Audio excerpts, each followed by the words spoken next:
এখন আমরা চলে এসেছি কেয়ার অ্যান্ড কিওরে। এখানে ইএনটি স্পেশালিস্ট ডক্টর অফিক দাসের কাছে সোনাকে চেক আপের জন্য নিয়ে এসেছি।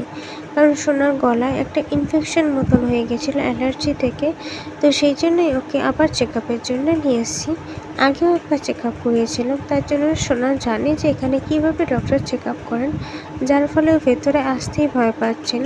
কারণ উনি একটা চামচ দিয়ে, বড় মতন চামচ দিয়ে চেক আপ করেন, আর ওনার মাথায় একটা ক্যামেরা আছে যার সাহায্যে উনি স্পষ্টভাবে সব কিছু যাচাই করে দেখতে পারেন, বুঝতে পারেন এবং সেই অনুযায়ী ওষুধ প্রেসক্রাইব করেন।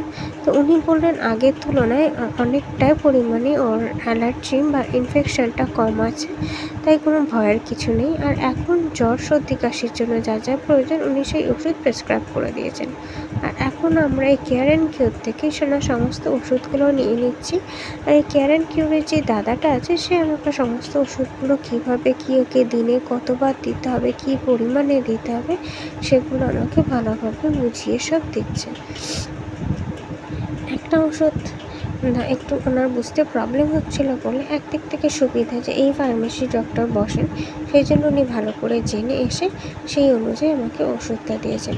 এই জন্য আমি কেয়ার অ্যান্ড কিওর থেকে ওষুধগুলো নিয়ে নিই, যাতে আমাকে এই ফার্মেস ওই ফার্মেস থেকে ঘুরতে না হয়, কোনো প্রবলেম না হয়। আর আমি এখান থেকেই সব ওষুধগুলো কালেক্ট করেই নিলাম।